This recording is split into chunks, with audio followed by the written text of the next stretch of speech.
Moby Dick by Herman Melville. Chapter 29. Enter Ahab.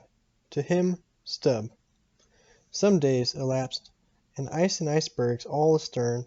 The Pequod now went rolling through the bright Quito spring, which at sea almost perpetually reigns on the threshold of the eternal August of the tropic. The warmly cool, clear, ringing, perfumed, overflowing, redundant days were as crystal goblets of Persian sherbet, heaped up, flaked up, with rose-water snow. The starred and stately nights seemed haughty dames in jewelled velvets, nursing at home in lonely pride the memory of their absent conquering earls, the golden-helmeted suns. For sleeping man 'twas hard to choose between such winsome days and such seducing nights. But all the witcheries of that unwaning weather did not merely lend new spells and potencies to the outward world. Inward they turned upon the soul, especially when the still mild hours of eve came on. Then memory shot her crystals as the clear ice most forms of noiseless twilights. And all these subtle agencies, more and more they wrought on Ahab's texture. Old age is always wakeful, as if, the longer linked with life, the less man has to do with aught that looks like death. Among sea commanders, the old greybeards will oftenest leave their berths to visit the night-cloaked deck. It was so with Ahab, only that now, of late, he seemed so much to live in the open air, that, truly speaking, his visits were more to the cabin, than from the cabin to the planks.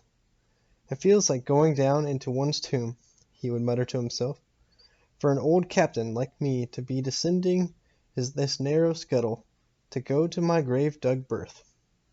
So almost every 24 hours, when the watches of the night were set, and the band on deck sentineled the slumbers of the band below, and when, if a rope was to be hauled upon the forecastle, the sailors flung it not rudely down, as by day, but with some cautiousness dropped it to its place, for fear of disturbing their slumbering shipmates. When this sort of steady quietude would begin to prevail, habitually the silent steersman would watch the cabin scuttle, and ere long the old man would emerge, gripping at the iron banister, to help his crippled way.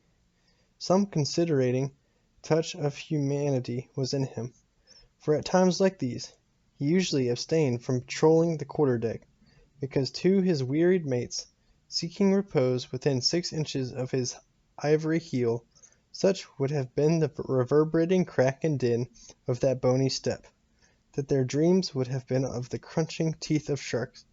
But once the mood was on him too deep for common regardings, and as with heavy, lumber-like pace he was measuring the ship from taffrail to mainmast, Stubb, the odd second mate, came up from below, and with a certain unassured, deprecating humorousness, hinted that if Captain Ahab was pleased to walk the planks, then no one could say nay, but there might be some way of muffling the noise, hinting something indistinctly and hesitatingly about a globe of tow, and the insertion into it of the ivory heel.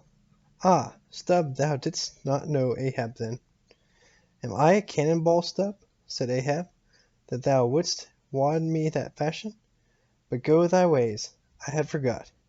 Below to thy nightly grave, where such as ye sleep between shrouds, to use ye to the filling one at last. Down, dog, and kennel." Starting at the unforeseen concluding exclamation of the so suddenly scornful old man, Stubb was speechless a moment, then said excitedly, "I am not used to be spoken to that way, sir. I do but less than half like it, sir."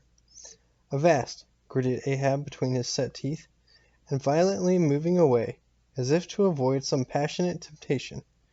"No, sir, not yet," said Stubb, emboldened. "I will not tamely be called a dog, sir."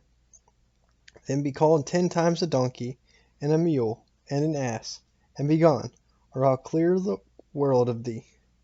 As he said this, Ahab advanced upon him with such overbearing terrors in his aspect, that Stubb involuntarily retreated.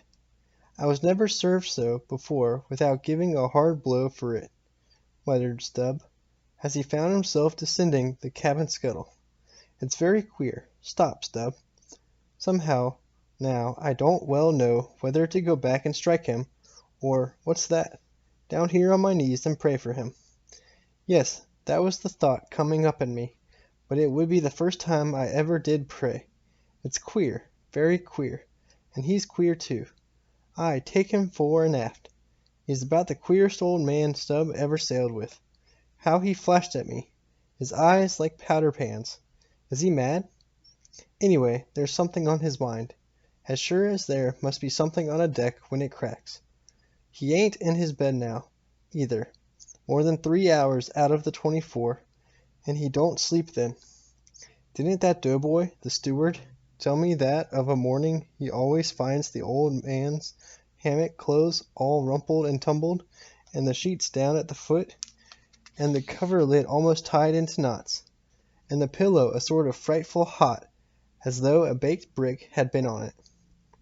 A hot old man. I guess he's got what some folks ashore call a conscience. It's a kind of tick dolly row, they say, worse nor a toothache. Well, well, I don't know what it is, but the Lord keep me from catching it. He's full of riddles. I wonder what he goes into the afterhold for every night, as Doughboy tells me he suspects. What's that for? I should like to know. Who's made appointments with him in the hold? Ain't that queer now? But there's no telling. It's the old game. Here goes for a snooze.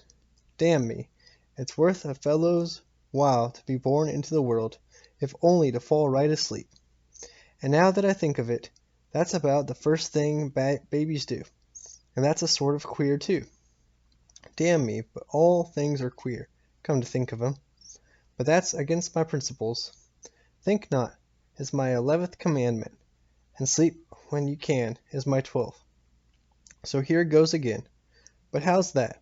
Didn't he call me a dog? Blazes! He called me 10 times a donkey, and piled a lot of jackasses on top of that. He might as well have kicked me, and done with it. Maybe he did kick me, and I didn't observe it. I was so taken all aback with his brow, somehow, it flashed like a bleached bone. What the devil's the matter with me? I don't stand right on my legs. Coming afoul of that old man has a sort of turned me wrong side out. By the Lord, I must have been dreaming. Though how? How? But the only way's to stash it. So here goes to hammock again. And in the morning, I'll see how this plaguey juggling thinks over by daylight.